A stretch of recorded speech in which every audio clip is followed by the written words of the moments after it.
My sister ended up pregnant by my fiancé. When I confronted my parents, they told me to forgive and forget. Instead, I decided her baby shower would be the stage where the truth came out. "We have an announcement," my sister declared in my living room at the party I had funded. The crowd went quiet.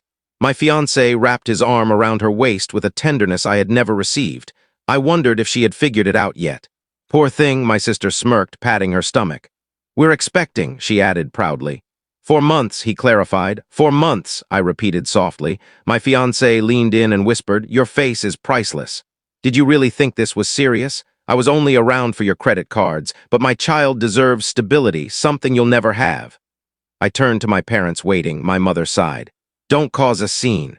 Be the bigger person," my father followed. "Your sister needs your support. That's what family is for." My sister beamed. "And with what you earn, you won't even feel it. You'll make the perfect aunt." I didn't argue, I just left.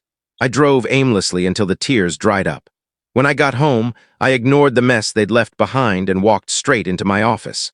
I opened the file my grandfather left me, the investment portfolio only he had trusted me with. It wasn't family money, it was mine. He had been the only one who saw my discipline instead of an ATM. In 10 years, I had tripled it, and everything, every cent, was under my name. They were right about one thing: children are expensive. But they were about to learn exactly how costly betrayal could be. The next morning, I woke with an odd calm, like the numbness after cutting your skin before the sting sets in. I headed straight to my office. The first document I pulled out was the lease for my sister's apartment. My name stood as guarantor. The second, his car loan, my signature again. The third, the family loan for her university. She had signed it years ago without reading. Every piece of their life rested on my financial backbone. I went through them carefully, line by line. They never bothered to understand a single clause or signature. But I had. And I didn't cancel anything. Not yet. That was my first move: create a silent vacuum, let them squirm inside it. A week later, my bait worked. My sister called, furious, when her premium card got declined at a spa. "What's wrong with your account?" she demanded. "I don't know what you're talking about." "My accounts are fine." I hung up. What she didn't know was that I had set up notifications. Any charge over $200 needed my approval. Normal expenses, approved. Luxuries, declined. Enough to rattle them without explanation. Predictably, they panicked. They ramped up spending, tagging me online in posts about $400,000 homes, designer cribs, and even a Mercedes for the baby. But paranoia crept in. Their betrayal forced me to re-examine everything, every bank statement, every story. That's when I found the first crack. A $0 Uber ride one night he claimed to be sick at home. Drop-off, the downtown bar strip. I created a fake Instagram and combed through location tags. 3 hours later, I found it. A blonde stranger had posted a photo. My fiancé was kissing her. My sister wasn't the only other woman. She was simply the safer investment. I dug deeper. 2 years of lies surfaced. Hidden dinners, trips, stories I was never tagged in. The next day, I met with a lawyer. "I want to confirm my rights to revoke and execute on these assets," I explained, laying out the papers. He studied them for 20 minutes. "You have complete control. You can revoke any guarantee with 30 days' notice. The car loan, immediate repayment. The lease, you can evict them at will. Legally, everything is airtight." I paid the $200 consultation fee in cash and left smiling for the first time in weeks. I began documenting everything. Screenshots of their spending, recordings of their entitled demands. Every insult and manipulation time-stamped and stored, but soon their counterstrike appeared. "My sister says you've had a breakdown," my best friend told me cautiously over the phone. "She says you're obsessed and need help." So that was their game: paint me as unstable, isolate me socially. "Since when do you believe her over me?" I asked. The silence on the line said enough. Then my mother called. "You're putting too much stress on your sister. Stress is bad for the baby. Do you want that guilt on your conscience?" I nearly laughed at the blatant emotional blackmail. "I'm fine, Mom. Just adjusting priorities." "Stop being dramatic," she snapped. "She's your sister." No, I thought, she's a stranger. A month passed before the call I had been waiting for came. My mother's voice turned sugary. "Honey, we're hosting your sister's baby shower. It's time to put differences aside. Family matters most." I let the pause stretch. Then, "Of course, Mom, I wouldn't miss it. In fact, I'll bring gifts." When I hung up, I opened my laptop, not gifts. Sentences. "On Monday, I mailed an eviction notice to my sister, 30 days to vacate. She laughed when she called me." Seriously, a lawyer's letter. Mom already said you'll come to your senses. I hung up.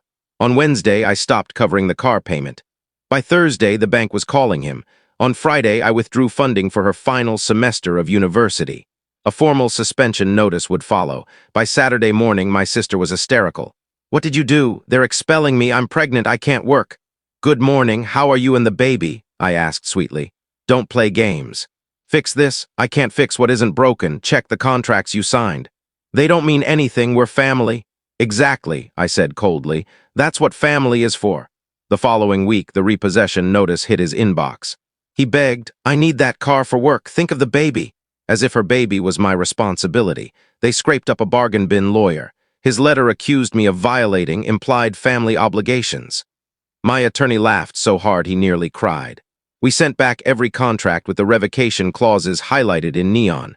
The silence afterward was deafening, but I wasn't done. I found the blonde on Instagram, Andrea, 3 years' worth of photos with my ex. I messaged her anonymously with a picture of their kiss. Her response was instant. 3 years, he told me he was sterile. Who are you? We exchanged everything. Photos, receipts, texts. She had proof he'd been living with her the entire time he was engaged to me. Andrea became my secret weapon. Meanwhile, my sister launched a GoFundMe, help a single mom. She claimed her wealthy family abandoned her. She had already raised $1,200. Andrea proposed showing up at the baby shower. I told her no. I already had a plan, but my ex wasn't done. He cornered me in my office parking lot. I hit record on my phone. Cancel all this before it's too late, he hissed. What exactly? I asked calmly. The evictions, the repossessions, everything. You can't destroy my life over a tantrum. A tantrum, I smiled icily. You mean discovering you cheated on me with my sister? That doesn't matter, he barked. The baby matters, it needs stability. You're right, I replied. Babies do need stability. Maybe you should try getting a job. His rage exploded, every word captured on video. That night, my parents unleashed a barrage of calls and emails. If you don't stop, we'll tell the family who you really are, my father threatened. This is no longer about the engagement, it's about you destroying lives. I saved every message. By Sunday, they stooped to trying to hack into the wedding account. Too late. I had emptied it weeks earlier. When my sister realized, she screamed down the phone, that money was for the baby, it was ours. Our money, I replied. No. That fund was for a family, the one you destroyed. Then I blocked them all. From that moment, any communication went through my lawyer. They hated the silence more than anything. Finally, the baby shower invitation arrived. Teddy bears. Blue balloons. Let's celebrate this miracle. My mother's handwriting at the bottom. We hope this day heals our family. I laughed. Then I wrapped 3 pristine gift boxes, each tied with ribbon, each holding the truth. Sunday came. I arrived 15 minutes late, carrying my packages. My mother greeted me with fake relief. My sister plastered on her childhood smile. My ex whispered as he hugged me, "Thanks for not ruining this." "You're welcome," I replied, masking my smirk. The speeches began. My ex spoke about destiny and soulmates. My sister wept crocodile tears, thanking everyone, including me. When it was time for gifts, I stepped forward. "My presents are practical gifts for their future," I announced. The first box went to my parents.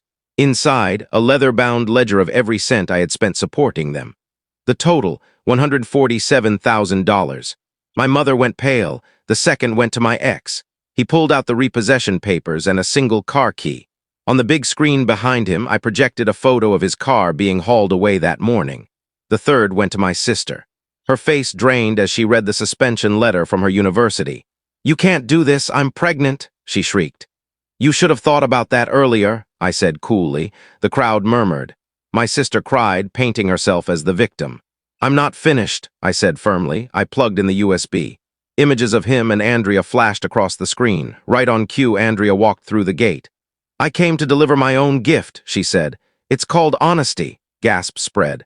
Photos of vacations, dinners, anniversaries rolled on screen. Andrea turned to my sister. "By the way, he told me he was sterile." My sister crumbled.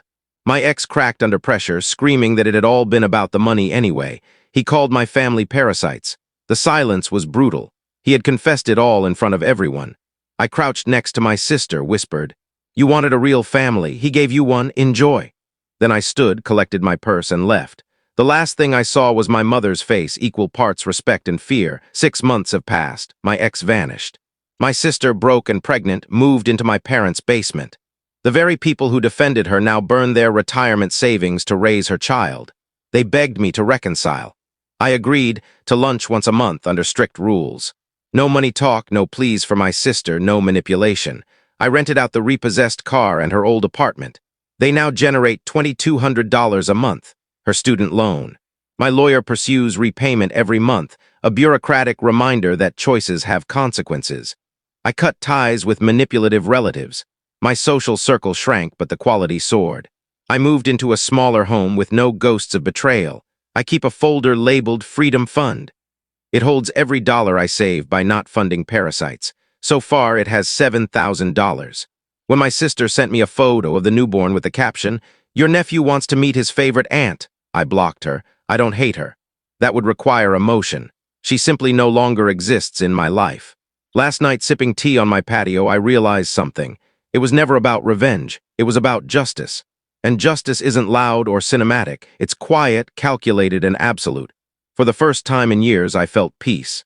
If you enjoyed this story, don't forget to leave a comment, hit subscribe, follow for more, and turn on the bell icon so you never miss the next one.